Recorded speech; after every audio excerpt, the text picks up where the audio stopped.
I can really tell as a podcaster that the attention and the time that you put into yours, it's noticeable. It's also a method for me. It's my personal language learning method, because as I re-listen to it, then I can memorize small snippets and I try to implement it into my speech. Because I don't need to talk too much. I can. No, talk we're about already later. going into the content. Yeah. Yeah. Daniel, it's fantastic to talk to you. Thank you so much for your time today to speak to me and share your knowledge with my audience. How are you? I'm really pumped. Thank you very much for reaching out to me to make this Swapcast. It's really a great topic, actually. It's really connected with me, this topic, actually, because I started out with my Fluent podcast because of my disfluencies. Well, we'll talk about disfluencies in a few minutes, but that's the first thing I wanted to ask you, Daniel. How would you describe your podcast, which is called My Fluent Podcast, to someone who's never heard it? Greg, actually, maybe it's strange what I am telling you now, because in my opinion, even I can't put my finger on it what it is, but what I can tell you is that it's about the love of learning languages. And sometimes people, they think that it's about learning English specifically, but that's actually not true. So the goal is to inspire people to learn languages, and also to get to know maybe people who are podcasters, who are learners, who are teachers. I try to show the human being behind them. Maybe it's not always that obvious, because of course I try to show maybe specific methods. For example, I will give you an example. There was a guy called Vince from the Philippines, and he told me that he would listen to podcasts at the 3 times speed. Wow. It's incredible. And then my goal was to research if this could be like a method to improve in our target language. And that was like the theme of the episode. Yeah. And sometimes I also give the microphone to other people, and then they will do their thing, right? That's incredible. I often tell my students to slow down the podcast to 0.5 speed, not to speed it up to more, because their problem is often listening. But apart from your motivation in the podcast for language learning, languages in general, I also notice an underlying love and motivation of podcasts. So were you a podcast listener before you started My Fluent Podcast as a way to improve your listening skills? Yes, I was an avid podcast listener. Actually, when I was listening to podcasts in the beginning, nobody else knew what a podcast is, right? So my friends, my relatives, and I was really motivated. This was really a love for me. And yeah, I wanted to make my own podcast, but then I thought, I can't do it in German, because this is maybe also strange, because I have a strange relationship with my own dialect, because I am speaking Swiss German, and even in Switzerland, my dialect is supposed to be very exotic. Mm-hmm. So in a way, I was ashamed to podcast in standard German, because everyone would know, right? Because if I am just saying one single word, everyone knows from where I come from. I don't know if you can relate with me a little bit, but I'm trying to think of a parallel. Maybe it would be me podcasting for an American or Canadian or Australian audience as an Australian or an American, and they know that my accent, even though I speak the same language, is from a different place. Something like that. Yeah, or maybe someone from Scotland who has maybe a very thick accent, and then people would listen to it and they wouldn't understand, right? So Yeah. And then I decided to make it in English. But the problem was I was not able to speak in English. And also that was a reason to start out so that I can become a fluent speaker, right? Because I was not able to speak freely. This maybe comes also because I am an introvert. I am not an outgoing person. And even in my mother tongue, I am rather a person who likes to be maybe listening to others, right? And I'm not a person who shares his opinion to everyone, right? But you realize that's an oxymoron for a podcaster, right? Somebody who's very shy, who doesn't like to put themselves out there and be in the public eye or the public ear, starts a podcast. But I want to say, I think it's a fantastic way for anybody to practice their English. And I commend you on the job you've done. If you have any advice for my listeners listening to this, or your listeners who want to do this as well, how would you advise them to begin podcasting to improve their English? Or any language? Yeah. First off, I would say the most important thing is just to start out, right? Because podcasting is not difficult anymore, and there are possibilities in which you can podcast for free. You don't even have to spend money on it. You can begin slowly, right? You could even start recording on your mobile phone, and then you don't even need to publish it. You could do 10 episodes and then see what happens, because it's all about being creative. And this is a great tool to use your target language to practice. And maybe something will sparkle, a fire in you, and then you will love it, and then the journey will continue. And you will end up speaking as fluently as Daniel. So I highly recommend you jump on the train and do that journey as Daniel did. So you have My Fluent podcast, which you started in 2016. So it's a long-running, very popular podcast in which you interview other language learners. And you have another podcast called the Vocab Man. Tell us about that. Exactly. So whenever I come across a great expression that I want to learn, then I want to teach it at the same time. So that means this could be even from an interview. This could be from this interview here. Maybe I spot a great example, and then I make a podcast episode out of it, in which I explain the audience what it is and where it came from. And I would also integrate some examples. This could also be examples from the internet, but it's all about getting used to an expression. And ideally, it would be a practical expression which you can use in your daily life. But it's not always the case, because sometimes I come across really bizarre words in which I think I must cover it for the Vocab Man. I must cover it. Like the heebie-jeebies, for example. Exactly, or yeah. Or one you even used at the beginning of this conversation. You said, I can't put my finger on it. And that was an expression, I think, that appeared recently as well. Yes, the last one. And I also try to integrate it into my interviews or whenever I speak, because that's the way it works the best. When you use the expressions, then you can remember them better. Yeah. That's a wonderful idea. Funnily enough, I was speaking to a student of mine yesterday who has just finished a conversation course with me, but she wants to expand her vocabulary more. And I think that's a perfect way to do it. If you go and listen to the Vocabulary Man, which is Daniel's podcast, then you can really learn some of the more common but unusual expressions and vocabulary and collocations that you don't normally find in a course book if you're studying a formal English course. Exactly. And maybe it's time that I ask you about your podcast.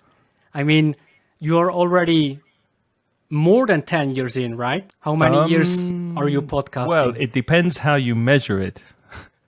If you want to talk about the podcast as it more or less is now, which I'm quite happy with, and I think it works, then I think we have to go back to 2014. So that's 8 years, is it? But I started before that. I started creating audio for the website and just putting MP3 files on the website on mansioningles.com. And then I started doing a solo podcast, just me, which wasn't very good. So I don't really count that because it was boring. And I was basically reading a list of exercises, vocabulary and grammar exercises that was putting me to sleep. So don't go and listen to that. It wasn't very good. But when I started with my co-host Reza, then from 2014. Yeah. Yeah, and I came across an interview with you and Reza. And Reza asked you a bunch of questions. And I wanted to show you one audio snippet right now. So let's check it out right now. Craig, what do you see yourself doing in 10 years' time? I'd like to be doing the same sort of things I'm doing now, pretty much. Teaching, working in education, having a presence and hopefully an influence on the internet, helping people learn English. Well, Craig, it's been a pleasure talking to you. And to you. So what do you think, Craig? So Thanks. Almost 8 years passed, and now did the prediction come true? More or less. I'm not working in the same place. I used to work for a language academy called the British Council, but I was made redundant last year. So now I focus 100% online learning with conversation courses mostly, but also exam courses. So I'm doing the same kind of teaching, but I'm doing it solely only over the internet. And yeah, I'm proud of the podcast. So I guess that's one thing that I'm happy with. I think some of the content I've created for YouTube and Facebook in particular, it could be better. So that's something I'm working on. But generally speaking, I'm happy with the way things are going. I do feel I'm helping people. And that's one of the joys of teaching. And I think English teachers listening to this hopefully will agree that you're never going to be super rich, but you do get a lot of job satisfaction at the end of the day because you're helping people get promoted, get jobs, pass interviews, pass exams, and get on in life and communicate. So I think that's a good thing. And I mean, you receive a lot of feedback, and also your listener, they send in audio records all the time. It's incredible. Yeah, the audio recordings, they put petrol in my tank, so to speak. They really keep me going and keep my co-host Reza going as well. When we hear from listeners who have achieved something because they got a higher level of English, whether that be, as I said, promotion or a new job, then that really makes us happy. And we're lucky to have a very communicative and interactive community. Maybe one question about your podcast. So English Podcast has different types of episodes. So could you tell us the different variations of it? Well, it was born as a co-hosted podcast with myself and Reza, and that's been the majority of the episodes. The bulk of most of the episodes, Reza and I will speak about or teach or introduce and practice grammar, vocabulary, pronunciation, and different aspects of English. Most of those ideas come from our community. So people who send in feedback and questions, we answer them on the podcast. And occasionally, like here today, I'll bring people on and introduce them to our audience because I think it could benefit them. And I've been mixing in more of these interviews recently. But if you go back to 2014, maybe even 2013, I did do more interviews, but for some reason I stopped for a few years. And now we're trying to bring in some more people and mix it up a bit and introduce people to our audience. And how do you think can the listeners get the best out of these interviews when they are listening to them? Well, people learn in different ways, and some people are very methodical. So if they find our podcast, and we've got over 400 episodes now, I think 430, and if they realize they like it, they'll go back to number 1 and the first ones are not very good. So they'll start listening from the beginning in a methodical way. So they'll start at number 1 and then they'll work through one by one. They'll work through the episodes. And some people like to dip in and they'll search for a particular grammar point or vocabulary area, and they'll just choose the podcast by the title, by the episode title, which is fine too. So the episodes are not in seasons or chapters. They're just one after the other. It's a weekly podcast. And if you want to study something specific, you can go to inglespodcast.com and use the search to find a specific topic. So if I got you correct, so your podcast is kind of evergreen because you can use them even if the episodes are old, right? Because they are always with value. I hope so. Look, if it's about the first conditional or the third conditional or a grammar point, then yeah, I suppose they are evergreen and they'll always have value. And from time to time, we try to keep away from news and current affairs, but we were asked time and time again, many times, to do a podcast about Brexit. So eventually we said, okay, and we discussed Brexit. Now that probably isn't so relevant now, but if anybody is interested to hear our opinion, they can go and listen to our episode on Brexit. But generally speaking, we keep away from news for this reason, so that it's evergreen and it always has value. Great. So what do you think? Let's dive into today's topic. Or what do you say? Okay, disfluencies. So I'm pleased that you agreed to speak about this with me, Daniel, because it's an area of interest that's very current for me. I've been spending a lot of time thinking about disfluencies and introducing disfluency as a focus for my students to try and improve their fluency. Let's start with a definition. What are disfluencies, or what do you understand by disfluencies? First off, let me just quickly say something before I dive into it, because first I have to say that the word in itself, disfluencies, is terrible. I think it's terrible because it has such negative connotations, right?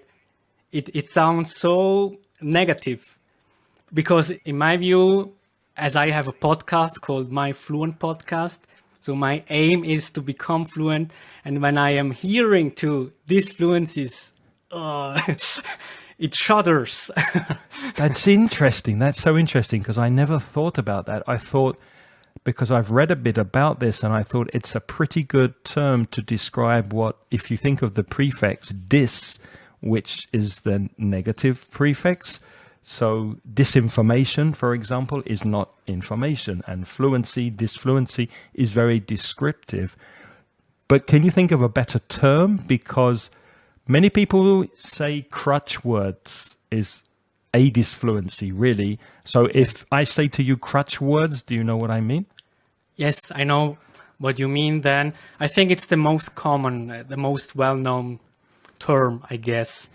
But yeah, as you said, it's only one part of the whole.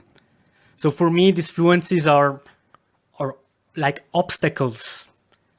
Obstacles that make you hinder being fluent, right?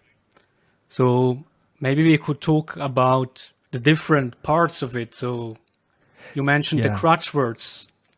Yeah, crutch words is just one. I mean, the technical definition of a disfluency is any interruption in the normal flow of speech. That's the technical definition. And I think we should make it very clear from the beginning, and I'll probably repeat this 10 or 20 times. Native speakers have disfluencies too.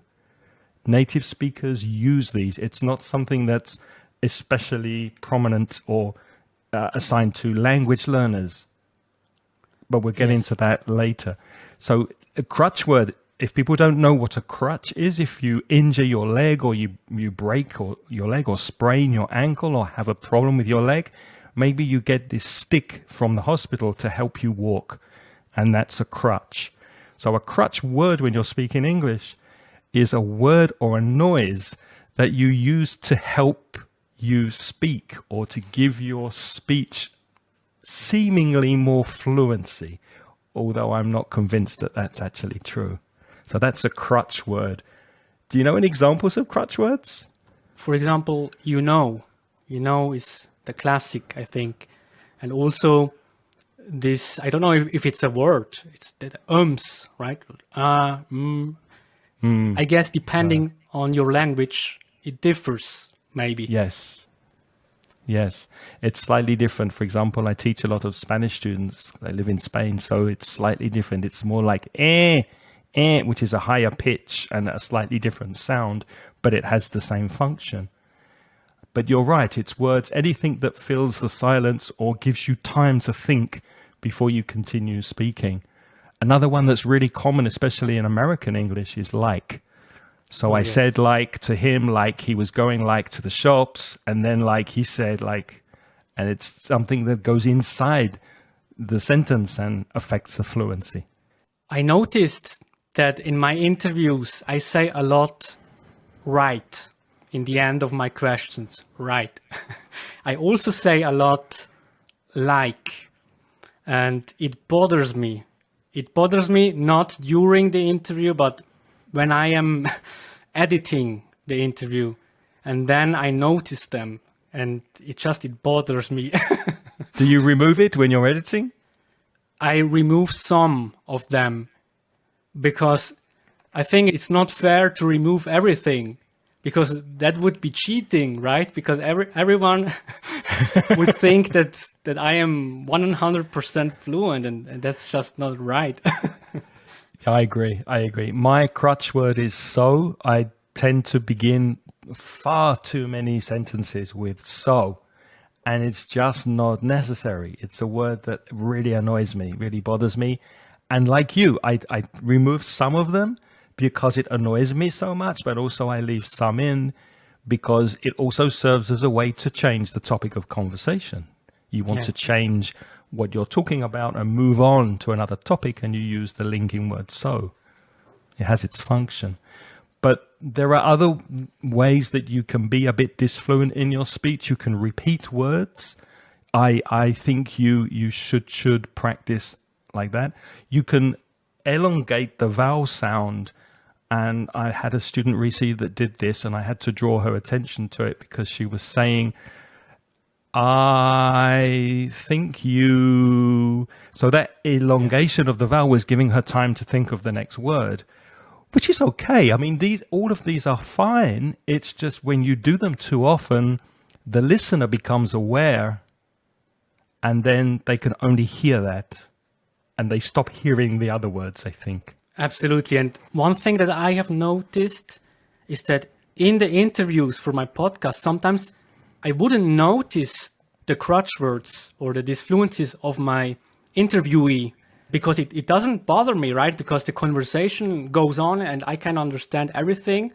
The other person can understand me. But then when I am editing again, all of a sudden, like 200 crutch words pop up, right? And it's incredible because my brain didn't see it during the conversation. It's just afterwards. And you noticed when you were editing. That's interesting. Yes. That's interesting. I think it's also maybe, that's an interesting, is it more obvious when you listen to a podcast, when you're not an active part of the conversation?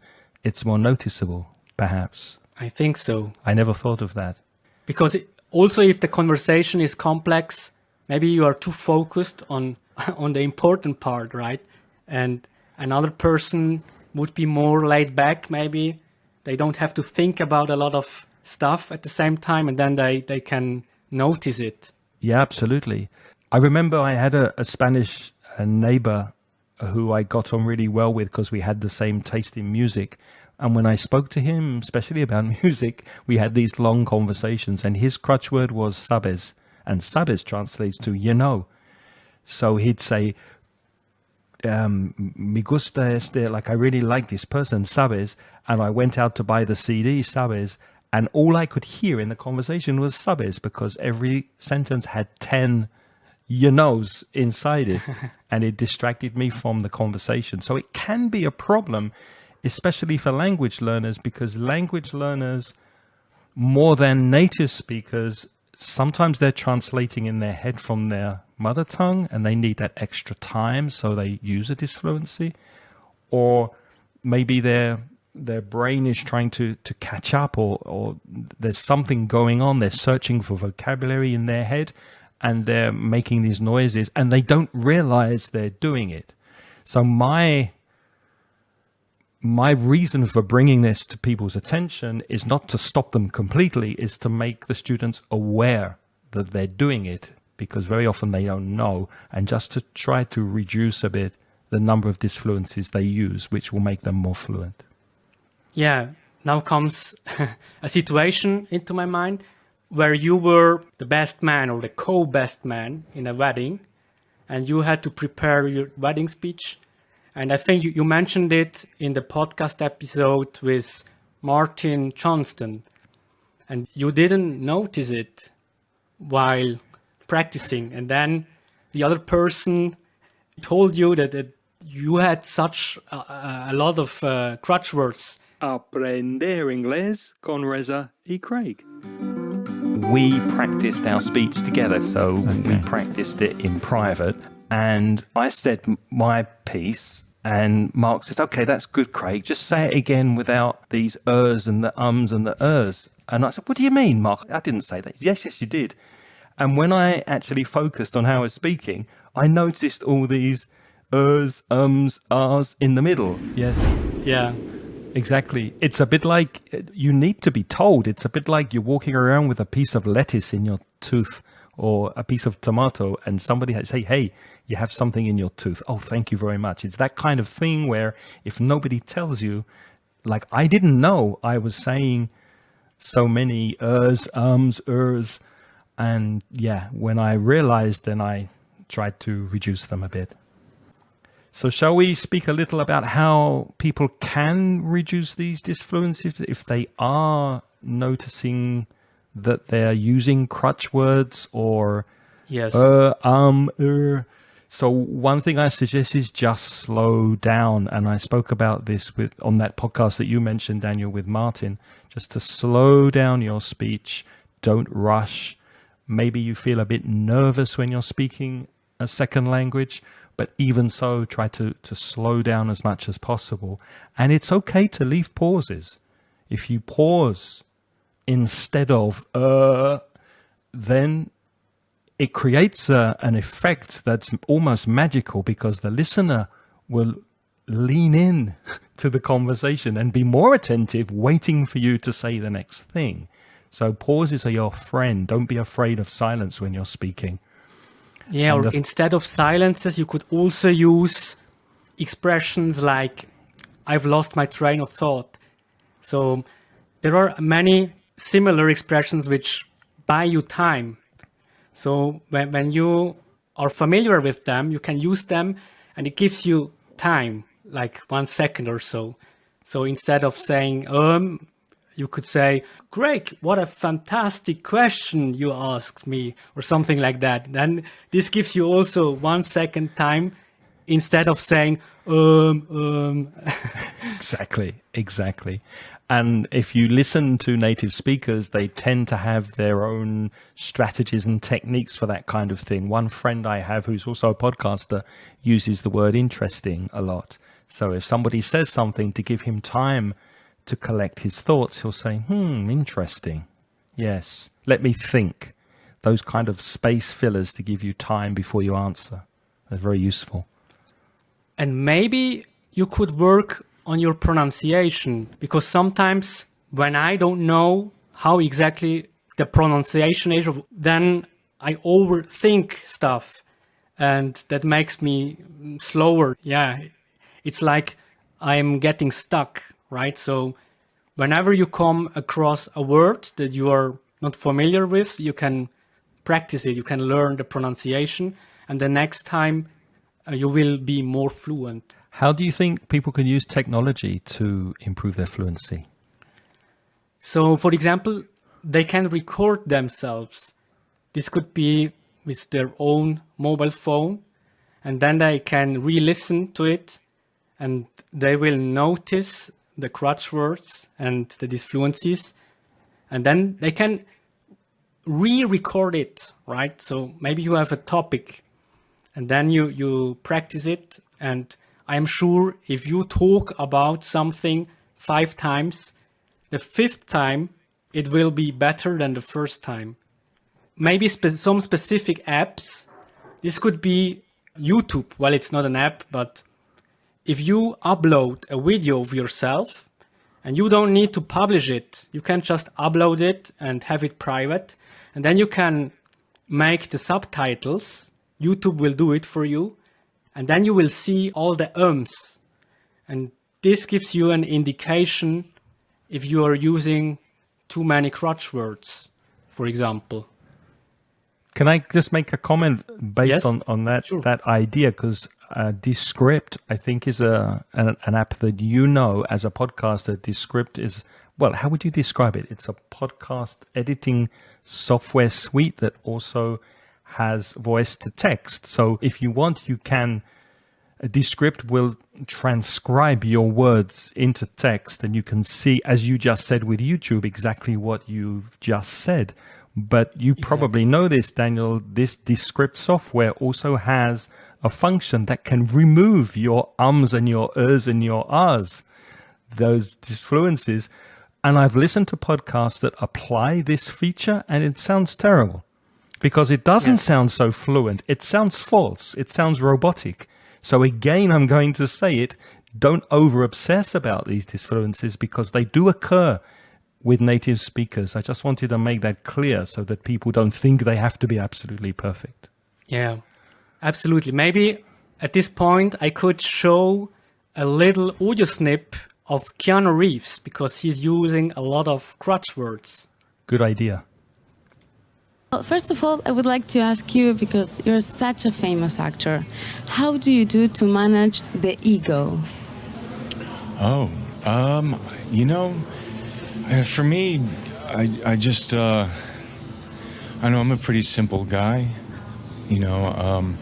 Ever since I was a young kid, I wanted to act.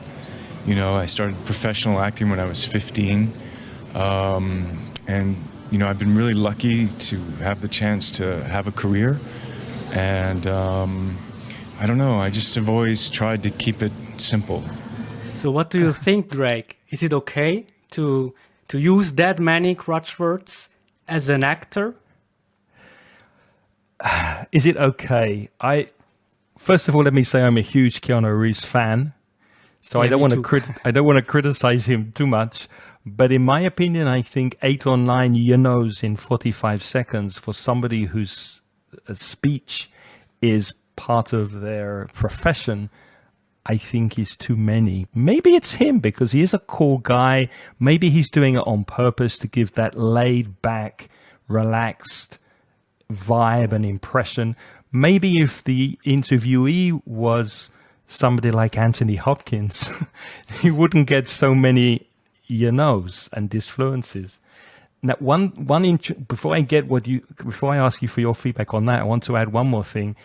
Imagine that Keanu Reeves is a lawyer or a pilot or somebody who needs to inspire confidence and integrity. If they're saying, well, I don't know, and they're sounding so unsure of themselves, it affects the way they project themselves to the public. Yeah, What do you absolutely. think? And I think that, for example, there is a little problem when we are consuming, let's say, movies or series.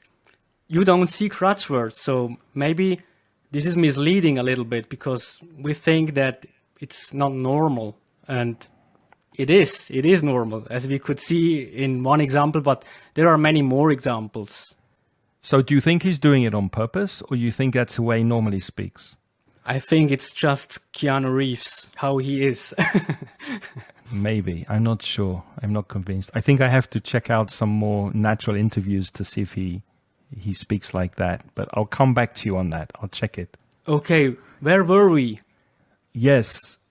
We spoke about YouTube. We spoke about Descript. You made the wonderful suggestion of using mobile phones that everybody has in their pocket to record and record again and be critical when you listen back to your recordings and ask yourself the question, how can I improve this?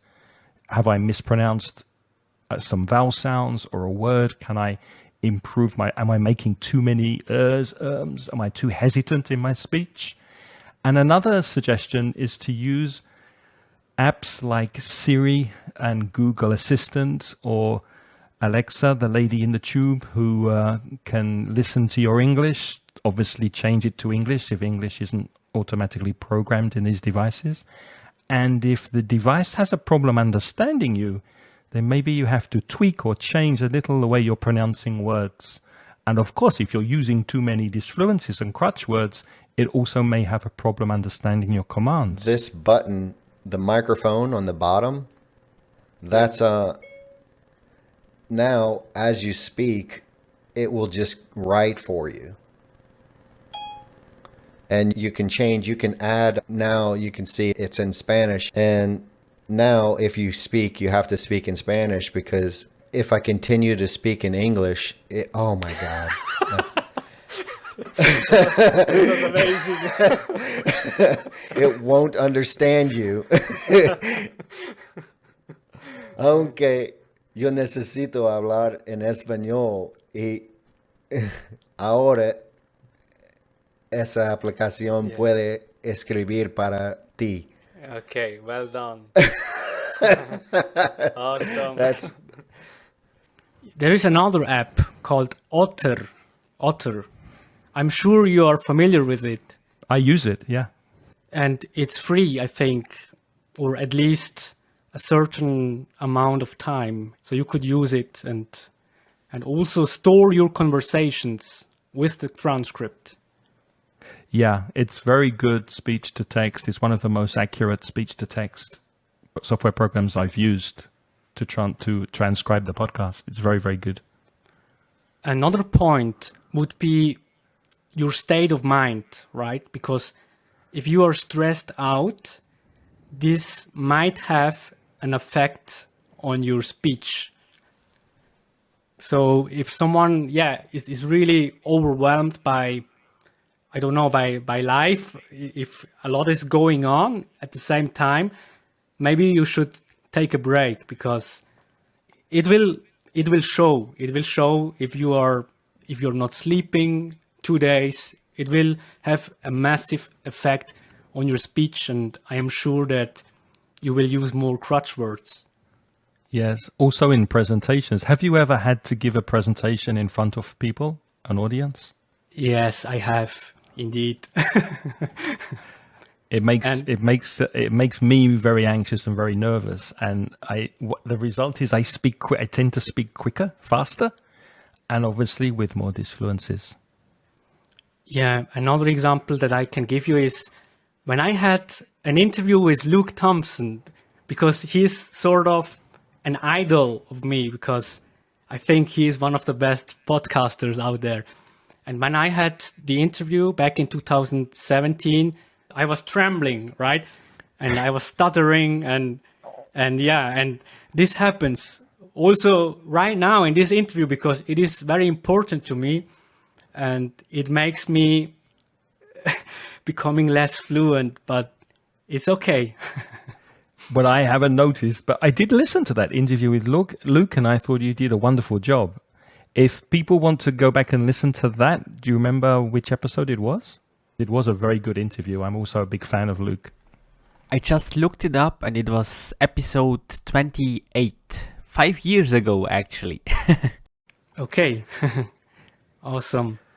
So maybe I would like to ask you, you have been a podcaster for 10 years and more. Did you become a better speaker over the time, or a better communicator?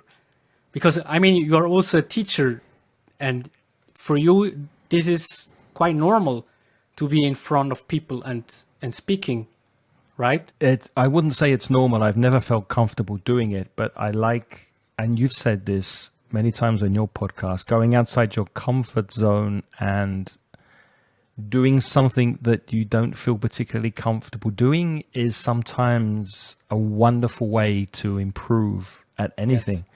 So just jumping and into the water and just trying things is really good. So I think that the few times I've done public speaking at conferences, etc., has been because I wanted to push myself. I never really enjoyed it, but I felt great after. It's a bit like going to the gym. You don't want to go, but you never feel bad after. Yeah, so I'd recommend that people do it. But the question was about the podcast. I don't think by itself it helped me to become a more fluent, a better speaker, but it did make me more aware of how I speak.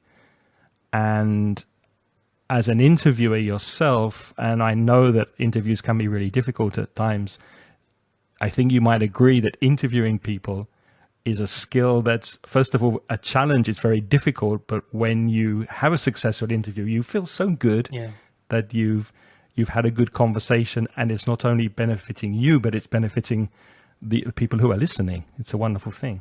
Absolutely. And I must repeat myself because, as I said, I am an introvert.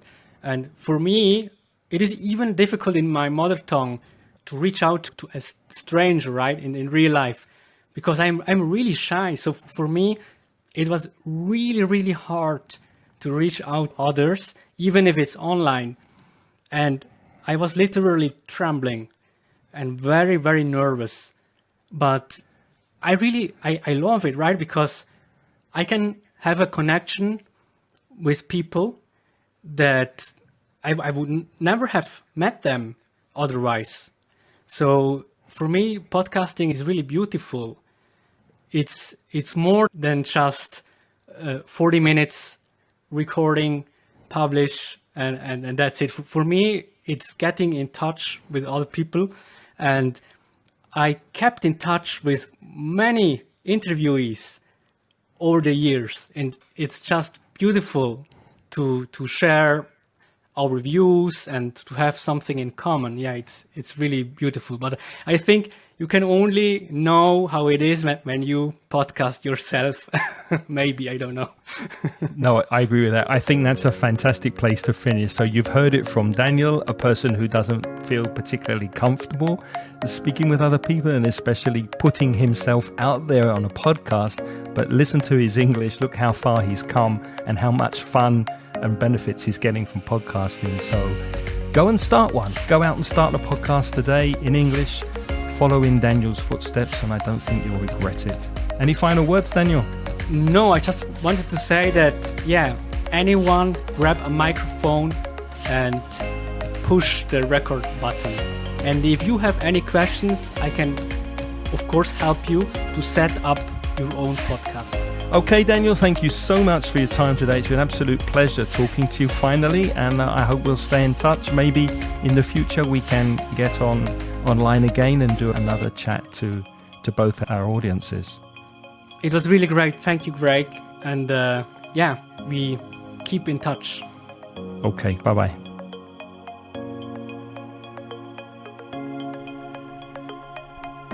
You are listening to Scott Holmes. The song is called Upbeat Party. Over 400 episodes now, I think 430. And if they realize they like it, they'll go back to number one. And the first ones are not very good. So they'll start listening from the beginning and they'll in a methodical way. I can't say the word. Can you help me, Daniel? Can you describe it? Methodically. With method. Without aim, maybe. No, with a method. When you're methodical about something, then you work through something in a methodical way. Yeah, I couldn't pronounce that word. That's terrible. You see, we're constantly learning. Yeah. So they'll start at number one and then they'll work through one by one. But you realize that's an oxymoron for a podcaster. Somebody who's very shy, who doesn't like to put themselves out there and be in the public eye or the public ear, starts a podcast. I think I give you the lead, right? Because, I mean, you're the teacher, I am the English learner. You say that, but I don't know. I think your English now is at a level where you don't have to say that anymore. I think you're quite capable of, let's say, being on an equal footing with me now, because I'll probably use some disfluencies during the conversation, and and we can just talk like we've been talking now. I think that was exactly the moment when I started to sweat.